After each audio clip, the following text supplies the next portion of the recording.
안녕하세요. 오클로 신지훈 대표입니다. 시력 장애가 생기면 또는 저시력이 생기면 일상생활들은 포기하고 지내야 할까요? 많은 분들이 눈에 질환이 생긴 이후에 더 좋아질 수 없다는 안과적 소견을 듣고 난 이후에 눈을 사용하지 않고 포기하는 경우들이 꽤 많습니다.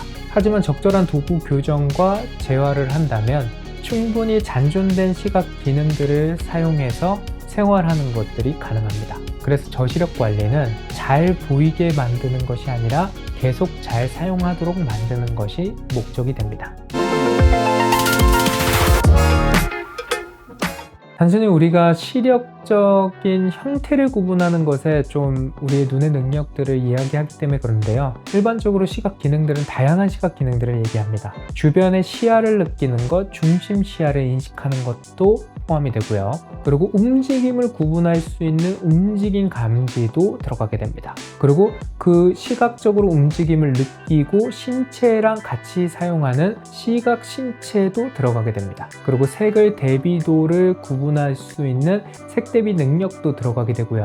그리고 공간 위치들을 파악하는 능력들도 같이 포함되게 됩니다. 이런 능력들이 시기능이라고 하고 이 잔존 시기능들은 사용하면 확장시킬 수가 있게 됩니다. 그래서 저시력으로 인해서 발생되는 문제는 1차적으로 안과 질환에 의해서 발생되는 것 말고도 2차적으로 발생되는 것들이 훨씬 더 많습니다. 감각을 사용을 안 하게 되면 감각 사용이 감소하게 되고 그로 인해서 감각 능력들이 2차적으로 저하되게 됩니다. 그러면 공간을 인식하고 구분하는 것들이 떨어지니까 물건 위치를 잘 못 찾는다던가 내가 걸어가는 위치에서 낙상을 경험하게 된다던가 이런 것들을 더 많이 어려움을 가지게 됩니다. 그러니까 안 보이니까 안 쓰는 게 아니라 안 쓰니까 더 안 보여지게 되는 것이 더 많다라는 겁니다. 여기서는 이제 브레인에 대한 측면들을 간략하게 이해를 할 필요가 있는데요. 우리 감각은 사용을 하면 더 잘 사용할 수 있는 방향으로 바뀐다는 것은 사람들이 잘 알고 있습니다. 그런데 만약에 사용을 안 하면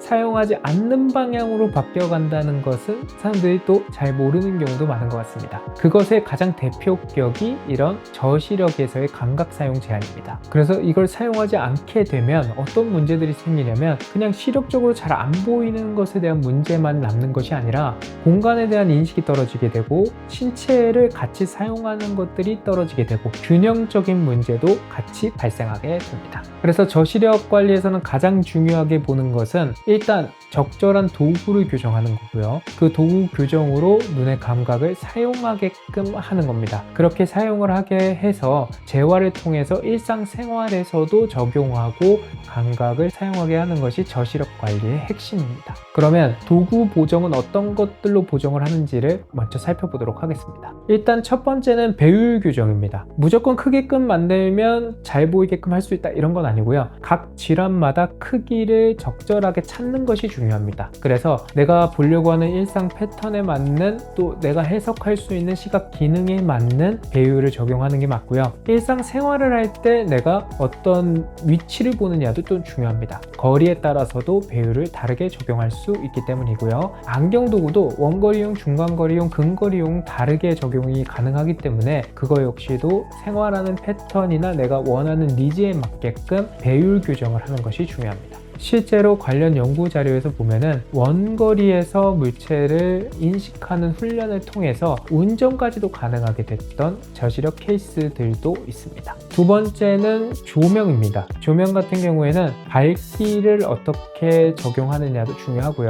조명의 색상을 어떤 식으로 적용하는지도 중요합니다. 그리고 만약에 눈부심을 느낀다면 그 눈부심을 덜 느끼게 하는 조명의 밝기나 색상도 컨트롤하는 것이 도움이 될 수 있습니다. 일반적으로 뭐 백내장 같은 경우에도 백내장의 종류에 따라서 다르지만 만약에 눈부심을 많이 느낀다면 빛의 정도를 줄여주는 것이 도움이 되기도 하고요. 백내장 혼탁 때문에 빛이 잘 전달되지 않는다면 그때 같은 경우에는 조도를 조금 더 밝게끔 하는 것이 도움이 되기도 합니다. 그리고 황반변성 같은 경우에는 빛을 해석하는 것이 떨어졌기 때문에 조도를 밝게끔 만들어주는 것이 도움이 됩니다. 그래서 각 질환이나 저시력의 원인 요소에 따라서 조명을 적절히 컨트롤하는 것이 도움이 될 수 수가 있습니다. 그리고 대비도를 다르게 만들 수 있는 색상 렌즈를 적용하는 겁니다. 이거 역시도 망막의 색을 해석하는 요소들이 다양하게 있는데 보통 보면은 빨간색의 밀도가 가장 높습니다. 빨간색 같은 경우에는 한 65% 정도를 해석을 하고요. 그리고 중간 영역대인 녹색 같은 경우에는 보통 한 30% 정도 해석을 합니다. 그리고 청색 계열들이 한 5% 정도 해석한다고 보면 될 것 같아요. 그럼 어느 부위에서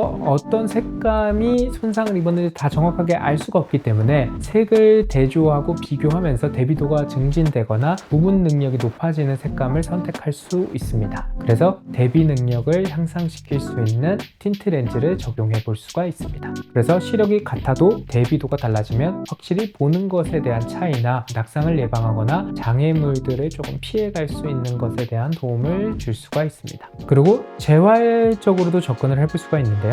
재활적으로는 이미 이런 도구 선정을 하고 사용을 할 수 있게끔 해놨을 때 더 잘 사용할 수 있게끔 하는 것이 목적입니다. 그래서 읽기나 균형 잡기, 물체 잡기, 눈과 손을 적용해서 두 개를 코디네이션을 잘 할 수 있도록 하는 것, 그리고 이동하는 것이나 길 찾기 같은 것에도 도움을 줄 수가 있습니다. 보통 단계로 보면은 처음에는 도구를 잘 적용하고 감각을 잘 쓸 수 있도록 어떻게 해야 이 도구가 조금 더 익숙하게 적용이 되는지에 대한 연습을 하고요. 그리고 두 번째 단계에서는 일상 패턴에서의 연습들을 해줍니다. 뭐 책을 읽을 때라던가 아니면은 균형을 잡고 이동을 할 때라던가 눈과 손으로 물체를 찾는다던가 이런 식의 환경에서 적용을 할 수 있도록 연습을 해줍니다. 그래서 저시력 재활은 시력을 되돌리게 하는 것이 아니라 시각 기능들을 사용해서 잔존시 기능을 최대한 활용할 수 있도록 하는 것이 목적이 됩니다. 그걸 사용했을 때와 안 했을 때는 삶의 질이 굉장히 차이가 날 수가 있습니다. 시기능과 관련된 궁금한 사항들이 있으면 댓글로 남겨주시고요.